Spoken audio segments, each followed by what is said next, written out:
In the general population, maybe 1 in 10 people have sensory processing problems. In autism, it can be 9 of 10. If that gap isn't built into our assessment and treatment, we're missing the plot. In this first video, I want to zoom out, define what we mean by sensory processing, walk through the major systems, and look how common these differences really are in autism before we get into specific profiles. Let's start with a basic premise. Sensory processing and motor issues in autism are not side quests, they're central. They show up early in development, they're highly prevalent, and they quietly drive a lot of the functional problems we see. Difficulty with dressing, feeding, handwriting, play, social interaction, and participating at school and in the community. Children with autism are less physically active and more sedentary than their peers, which sets them up for higher long term health risks like obesity and cardiovascular disease. In this series, we're going to unpack how different sensory systems work, how they can be disrupted in autism, how that intersects with motor development, and what that means for assessment and intervention. The goal isn't just to memorize labels,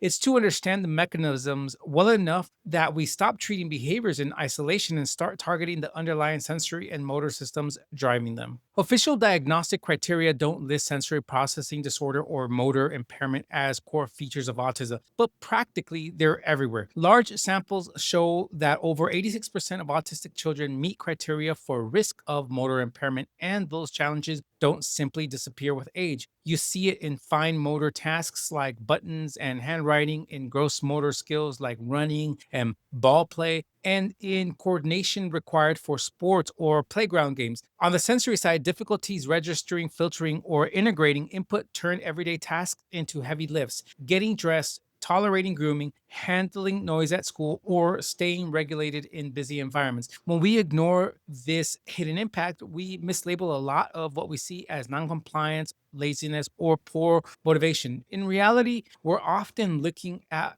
a nervous system that's working much harder than ours just to get through a routine. Think of sensory processing as a loop. Input comes in through the receptors, the nervous system registers it, signals are routed to relevant brain regions, the brain and integrates that information, and then you get a response, or sometimes no obvious response. In autism, that loop can be disrupted at multiple points. A child may under register sound and not orient when their name is called. Another may over register touch and react to a light brush as if it were painful. When integration is inefficient, multiple simultaneous inputs, noise, movement, visual clutter, can't be organized into a coherent picture, and the system defaults to shut down or escape. The key point is that different systems can behave differently in the same individual. A child can be sound sensitive, under responsive to pain, and highly movement seeking at the same time. So, sensory issues are not a single dimension, they're complex patterns across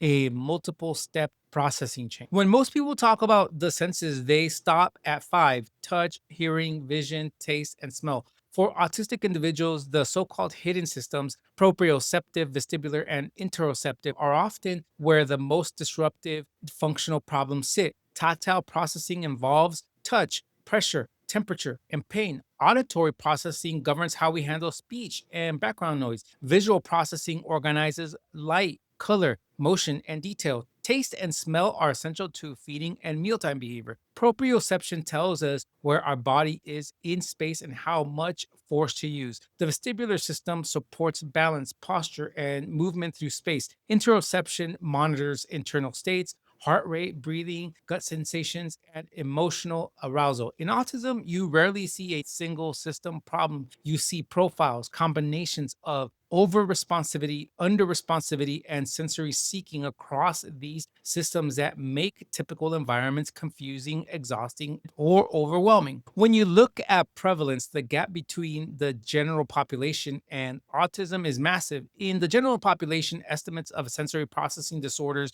from about 5% to 70%. In autistic, populations estimates jump from roughly 45 to 95%. One study found that about 68% of autistic children score more than two standard deviations from the mean on standardized sensory assessments. This isn't just quirky preferences, these differences are strongly associated with selective or restrictive eating, delayed daily living skills, motor deficits, challenging behavior, and impaired social functioning. So, if you're working with an autistic child who has chronic feeding problems, intense reactions to grooming, or persistent noncompliance around clothing or hygiene, the base rate assumption should be that a sensory component is in play. Starting from that assumption changes the assessment plan and the intervention design in very practical ways. If your treatment plan doesn't explicitly account for sensory processing and motor competence, you're managing fallout instead of fixing foundations. In the next video, we'll start pulling those foundations apart system by system so plans stop guessing and start targeting.